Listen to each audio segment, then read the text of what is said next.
Amin. Silakan duduk Bapak Ibu Saudara yang dikasihi Tuhan. Firman Tuhan yang saya sampaikan pada saat pagi hari ini, kasih itu mengampuni dan memulihkan. 2 Korintus 2 ayat 5-8. Perikopnya, harus diampuni orang yang bersalah. Tetapi jika ada orang yang menyebabkan kesedihan, maka bukan hatiku yang disedihkannya, melainkan hati kamu sekalian. Atau sekurang-kurangnya, supaya jangan aku melebih-lebihkan hati beberapa orang di antara kamu. Bagi orang yang demikian, sudahlah cukup teguran dari sebagian besar dari kamu, sehingga kamu sebaliknya harus mengampuni dan menghibur dia, supaya ia jangan binasa oleh kesedihan yang terlampau berat. Sebab itu aku menasihatkan kamu, supaya kamu sungguh-sungguh mengasihi dia. Berbahagialah orang yang mendengarkan firman Tuhan, yang melakukan firman Tuhan itu dalam kehidupannya. Surat 2 Korintus ini ditulis Paulus untuk memulihkan hubungan jemaat Korintus yang sempat retak. Dalam 1 Korintus 5, Paulus menegur keras jemaat itu. Karena apa? Karena mereka membiarkan ada di antara anggota jemaat itu yang melakukan dosa percabulan, di mana anak melakukan hubungan gelap dengan istri ayahnya, dan sebaliknya, benar-benar dosa yang sangat memalukan. Tetapi jemaat itu membiarkan dosa itu. Mereka menganggap itu bukan urusan kami. Mereka menganggap kami perlu bertoleransi. Gereja Korintus berkompromi dengan dosa. Bukannya mereka berduka cita melihat dosa seperti itu ada di dalam jemaat. Sehingga Paulus menegur dengan keras, karena dosa yang dibiarkan akan merusak kekudusan jemaat. Dosa yang dibiarkan ada di tengah-tengah jemaat itu akan menyesatkan orang percaya dan akan mencemarkan kesaksian gereja. Teguran Paulus ini membuat jemaat menjalankan disiplin itu. Mereka melakukan apa yang diajarkan oleh Paulus. Mereka mendisiplin setiap orang yang melakukan dosa itu. Namun, ketika orang yang berdosa yang melakukan kejahatan ini bertobat, muncul masalah baru di dalam jemaat Korintus. Jemaat cenderung terlalu keras, tidak memberi ampun kepada mereka, padahal mereka sudah bertobat. Tidak memberi ruang pemulihan bagi orang yang melakukan dosa itu. Itulah latar belakang dari 2 Korintus 2 ini. Kasih sejati tidak mengabaikan dosa. Kalau kita mengatakan, aku mengasihi Tuhan dan aku mengasihi sesama, kasih sejati tidak membiarkan orang lain berdosa, tetapi juga tidak menghancurkan orang berdosa tersebut.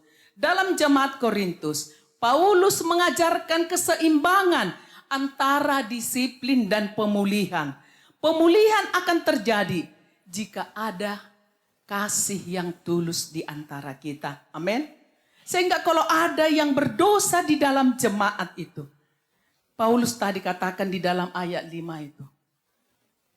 Tetapi jika ada orang yang menyebabkan kesedihan, artinya kalau ada orang yang melakukan dosa di jemaat itu, maka bukan hatiku yang disedihkannya, bukan hanya hati pelayan Tuhan yang disedihkan, tetapi harus menjadi hati kita semua.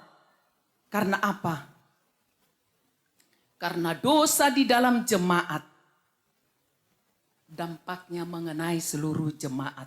Dosa pribadi selalu punya dampak komunal untuk jemaat di dalam suatu gereja.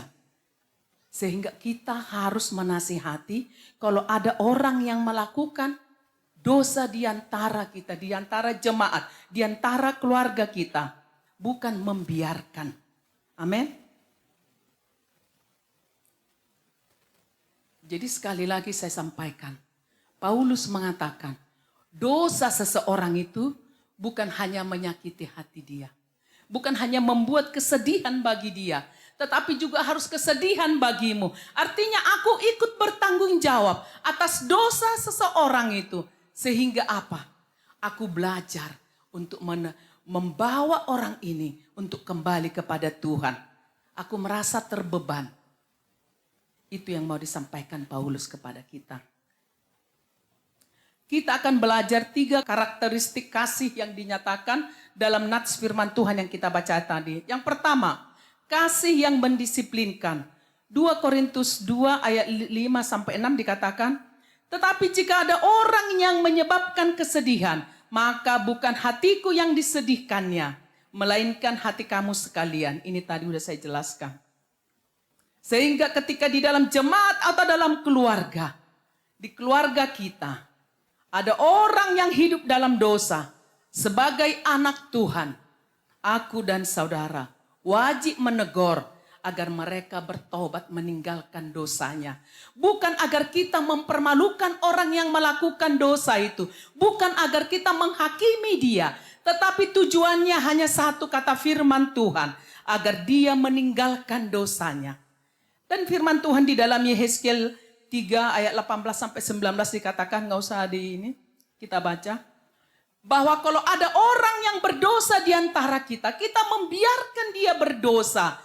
Kita tidak menasehati dia sehingga dia mati dalam keberdosaan itu. Tuhan katakan kepada kita, aku akan menuntut nyawanya daripadamu. Aku akan menuntut nyawanya daripadamu. Tetapi ketika engkau telah menasehati dia, dia tetap bebal, dia tetap melakukan dosa itu. Engkau telah menyelamatkan nyawamu. Bapak ibu saudara yang dikasihi Tuhan. Seringkali kita kalau ada di antara keluarga kita, kalau ada di antara jemaat yang melakukan dosa, yang kita tahu, kita pikir kita baik kalau kita tidak melakukan apa-apa. Bukan urusanku. Dan malah seringkali kita malah mendukung orang berdosa ini. Seperti apa contohnya? Kalau ada orang misalnya yang hamil di luar kandungan, di dalam jemaat itu kita tidak melakukan menasihati. Atau ada orang yang hidup satu rumah tanpa pernikahan yang kudus. Dan kita membiarkan. Dan kita menyebut mereka suami istri. Bukankah kita ikut menjerumuskan mereka dalam dosa itu? Karena kita tidak menasihati mereka. Ini yang harus kita waspadai sebagai orang Kristen. Bukan berarti aku baik kalau aku biarkan dosa itu hidup di kalangan jemaat itu. Hidup di dalam keluarga. Dosa. Orang yang berdosa harus kita nasihati. Sekali lagi, bukan untuk mempermalukan. Tetapi untuk menyelamatkan dia. Untuk membawa dia kembali kepada Tuhan. Di dalam ayat 6 dikatakan, bagi orang yang demikian sudahlah cukup teguran dari sebagian besar kamu. Paulus sangat berhati-hati agar tidak memperberat kesalahan orang yang melakukan dosa itu. Sehingga jemaat juga tidak terjebak dalam sikap menghakimi. Sehingga dia katakan cukup teguran dari beberapa orang cukuplah. Artinya tidak perlu kalau ada yang melakukan dosa di tempat ini semua kita langsung menunjuk. Kamu harus bertobat. Enggak, cukup beberapa orang di antara kita, kata Paulus. Sehingga orang yang melakukan kesalahan itu tidak malu. Sehingga orang yang melakukan dosa itu tidak tersingkir. Kasih Kristen tidak menutup mata terhadap dosa. Paulus tidak berkata, disiplin itu salah. Teguran itu salah. Ia berkata, disiplin itu cukup. Teguran itu cukup. Tidak perlu memberi hukuman yang berlebih. Disiplin adalah alat kasih untuk mengubah orang yang melakukan kesalahan. Tujuannya bukan balas dendam. Tujuannya bukan mempermalukan. Melainkan membawa kesadaran agar orang yang melakukan dosa itu bertobat. Tuhan sendiri mendisiplin anak-anaknya karena Ia mengasihi kita. Kasih yang tidak pernah menegur, bukan kasih yang sesungguhnya. Kalau kita melakukan pembiaran, anak kita salah, anak kita berdosa, kita tetap membela dia. Kita mengatakan apapun yang dilakukan anak kita, karena kita mengasihi anak ini. Kita membela dia, dengan segala upaya kita bela dia. Kita merasa itu kasih. Enggak, itu bukan kasih. Kasih itu harus mendisiplin. Salah ya salah. Salah harus ditegur. Tidak membiarkan. Firman Tuhan dalam Ibrani 12 ayat 6 dikatakan, Tuhan menghajar orang yang dikasihinya. Tuhan menghajar orang yang dikasihinya. Agar apa? Agar orang yang melakukan kesalahan itu bertobat, menyadari dosanya, dan kembali kepada Tuhan. Disiplin dijatuhkan bukan untuk membalas dendam, tetapi untuk menyadarkan. Amsal 27 ayat 6 dikatakan, seorang kawan memukul dengan maksud baik. Seorang kawan memukul dengan maksud baik, tetapi seorang lawan mencium secara berlimpah-limpah. Seorang kawan memukul dengan maksud baik. Kata memukul bukan berarti kekerasan fisik, tetapi gambaran teguran yang keras yang dapat mengubahkan hati yang keras. Teguran itu datang dari relasi yang mengasihi, bukan didasari kebencian. Bertujuan menyelamatkan, bukan menjatuhkan. Ini yang harus kita perhatikan. Disiplin gereja, teguran gereja adalah ekspresi kasih yang bertujuan membawa pertobatan, bukan mempermalukan. Amin. Sehingga kalau ada sekali lagi di antara kita, keluarga kita, kita jangan membela orang membabi buta, tetapi kita harus lihat. Jangan sampai dia mati dalam dosanya. Kasih yang sejati berani menegur demi kebaikan rohani. Dalam kehidupan berjemaat dan keluarga, kita sering berbicara tentang kasih. Namun pertanyaannya, bukan apakah kita mengasihi, melainkan kasih seperti apa yang kita hidupi dalam hidup kita. Ada kasih yang kelihatannya rohani, tetapi sebenarnya takut menegur. Karena ingin aman, seperti yang saya sampaikan tadi. Yang penting, aku tidak terganggu. Atau sebaliknya, cepat menghukum tetapi lambat mengampuni. Itu yang kita perhatikan. Kalau ada orang yang bersalah, kita sangat cepat menghukum. Dosanya itu terlalu besar di mata kita. Dan kita susah mengampuni. Itu bukan kasih Kristen. Firman Tuhan hari ini membawa kita pada kasih yang dewasa dan utuh. Kasih yang tidak bertoleransi dengan dosa. Tetapi juga tidak menghancurkan orang berdosa yang sudah bertobat. Tegurlah dengan motivasi kasih. Bukan emosi. Tujuan teguran adalah pemulihan. Bagaimana orang yang salah ini, orang yang hidup dalam dosa ini, bertobat meninggalkan dosanya. Bukan penghukuman permanen. Ini yang harus kita perhatikan. Sehingga kalau ada orang yang berdosa atau ada orang yang melakukan kesalahan kepada kita, kita terus tidak mau mengampuni dia. Artinya kita sudah mengambil haknya Tuhan. Karena firman Tuhan katakan,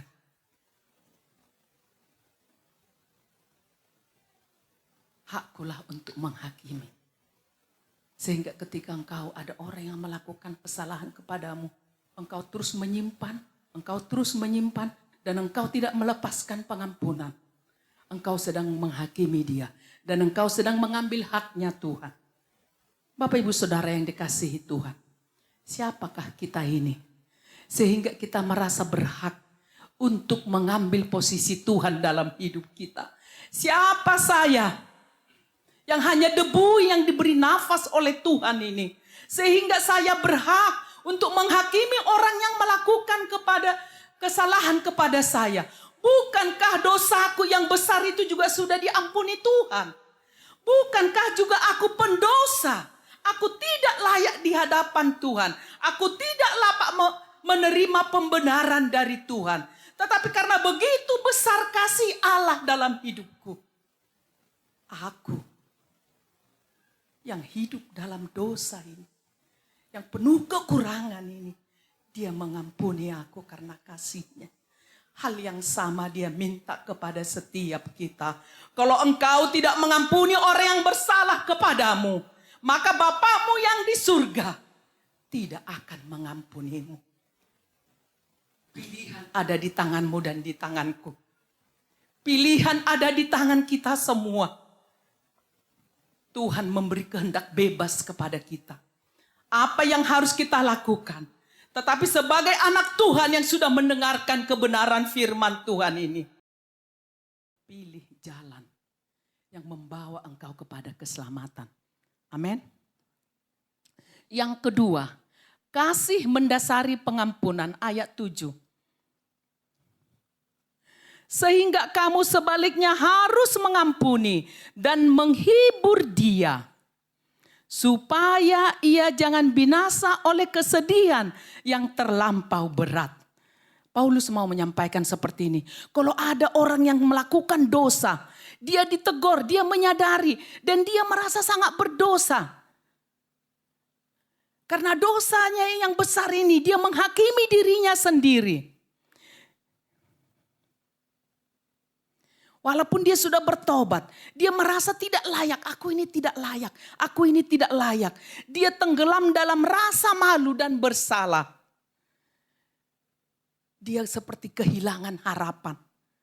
Disinilah kita orang yang memiliki kasih Kristus itu datang, mengampuni dia, menghibur dia. Supaya apa kata firman Tuhan? Supaya ia tidak binasa oleh kesedihan yang terlalu berat. 3 kata kunci dalam firman Tuhan ini. Mengampuni, melepaskan hukuman batin itu. Menghibur, memulihkan emosinya. Memulihkan martabatnya. Mencegah keputusasaan. Jangan sampai orang berdosa ini, yang sudah bertobat ini, larut dalam duka cita. Di sini peran kita sebagai orang percaya. Kita datang dengan kasih. Sebesar apapun dosa yang dilakukan orang, ketika dia sudah bertobat meninggalkan dosanya, kita wajib merangkul dia. Kita wajib menghibur dia. Kita wajib mengampuni dia. Ampuni, hibur, dan bawa dia kembali kepada Tuhan. Jangan biarkan dia larut di dalam penyesalan. Jangan biarkan dia menghukum dirinya sendiri. Karena Tuhan pun, ketika kita datang dengan sungguh-sungguh kepada Tuhan, ketika kita katakan, ini aku anakmu Tuhan, ampuni aku atas setiap dosa yang aku lakukan. Aku berdosa ini dan itu. Ampuni aku Tuhan. Ketika itu keluar dari hati kita yang terdalam, saat itu juga Tuhan tidak mengingat dosamu. Firman Tuhan dalam Mazmur 103 ayat 12 dikatakan, sejauh timur dari barat, demikian dijauhkannya pelanggaran kita. Artinya apa? Begitu kita datang kepada Tuhan, kita minta ampun atas dosa kita, Tuhan melupakan. Kita menjadi yang baru di hadapan Tuhan. Amin. Amin. Kasih melihat pertobatan sebagai pintu pemulihan, bukan alasan untuk terus menghakimi. Pengampunan adalah kekuatan Injil yang memulihkan martabat manusia. Kolose 3 ayat 13 dikatakan, sabarlah kamu seorang terhadap yang lain, dan ampunilah seorang akan yang lain. Apabila yang seorang menaruh dendam terhadap yang lain, sama seperti Tuhan telah mengampuni kamu, kamu perbuat jugalah demikian. Kita mengampuni orang yang berdosa karena kita sudah terlebih dahulu diampuni oleh Tuhan. Belajarlah mengampuni dengan tulus. Jangan membiarkan masa lalu mengikat orang yang sudah bertobat. Amin. Orang yang sudah bertobat bisa hancur bukan karena dosa yang pernah dia lakukan, tetapi karena penolakan dari komunitas. Kita tidak merangkul dia. Dia merasa sendiri, dia merasa dihakimi. Akhirnya dia jauh dari Tuhan. Ini yang harus kita hindari. Paulus sadar bahwa kesedihan yang berlebihan bisa membuka pintu kehancuran rohani. Dia terus larut dalam kesedihan, mengingat akan dosanya. Disiplin tanpa pengampunan akan melukai jiwa. Disiplin, teguran tanpa pengampunan akan melukai jiwa.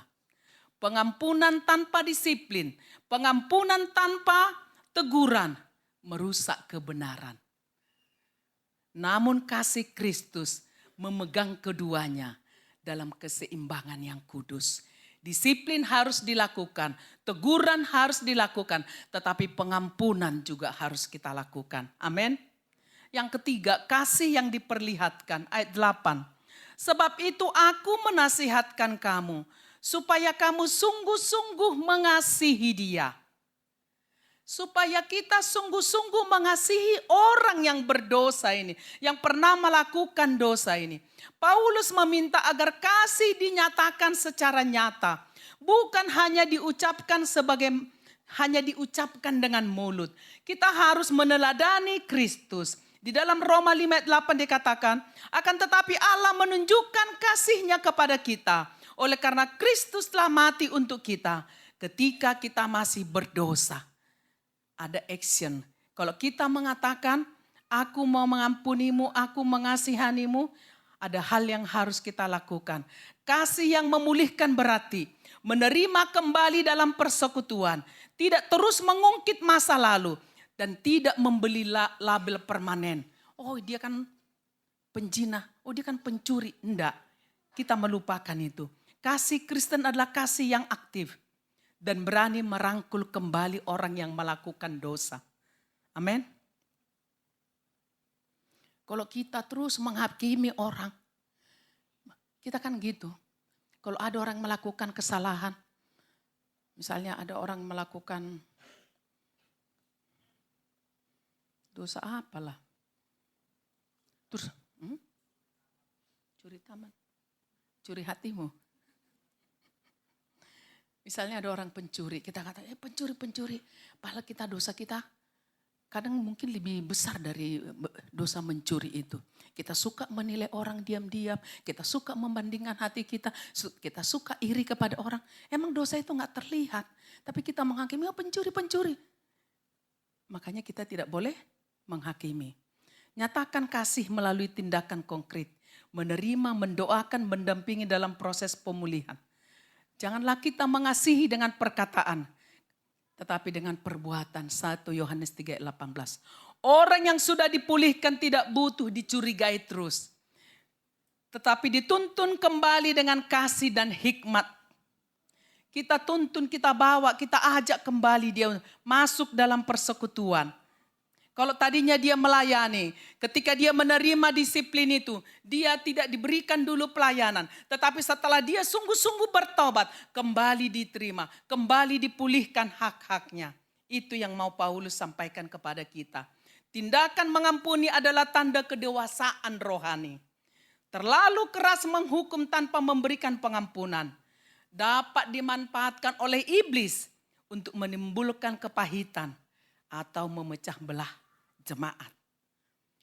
Sehingga ketika kita terus menghakimi orang, terus menghukum orang, kita menjadi alatnya iblis. Jangan satu pun di antara kita yang mau menjadi alat yang dimanfaatkan oleh iblis karena kepahitan yang ada dalam hidup kita. Hari ini Tuhan memanggil kita. Hari ini Tuhan memanggil gerejanya. Dan setiap kita untuk menjadi saluran pemulihan. Bukan pengingat masa lalu. Jika Allah sudah mengampuni orang yang berdosa, kita dipanggil untuk memulihkan. Gereja dan keluarga Kristen dipanggil hanya untuk menegur dengan benar. Menasihati. Bukan kita hanya menegur dengan benar, tetapi juga harus merangkul dengan tulus. Bukan menjadi hakim yang mengikat masa lalu, melainkan menjadi saluran kasih Allah yang membuka masa depan. Ketika kita menerima seseorang, kita menjadi saluran kasih yang membuka masa depan, yang membuka keselamatan bagi orang yang melakukan dosa itu. Dari 2 Korintus 2 ayat 5-8 ini kita belajar bahwa kasih Kristen adalah kasih yang dewasa dan utuh. Kasih yang berani mendisiplin demi pertobatan. Kasih yang berani menegur demi pertobatan.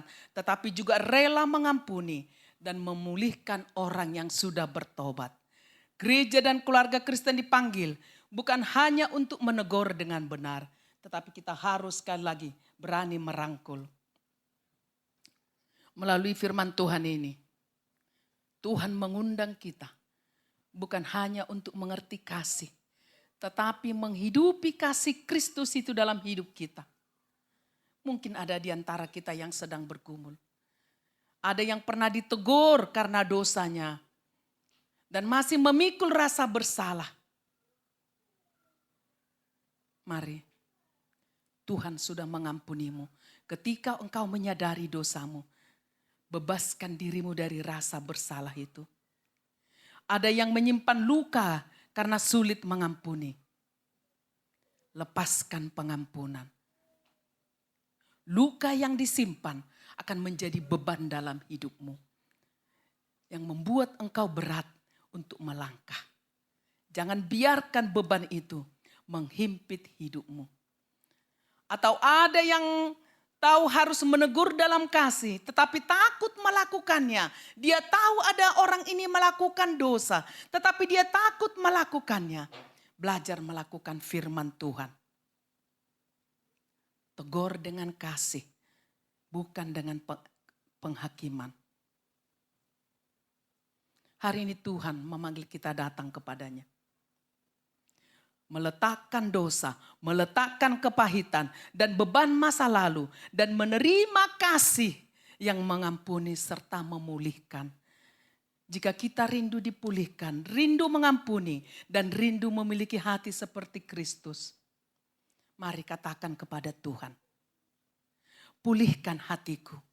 Pakai hidupku Tuhan menjadi saluran pemulihan bagi sesama. Sehingga orang yang sudah bertobat itu tidak hidup dalam penghakiman dirinya sendiri. Amin. Mari kita tundukkan kepala.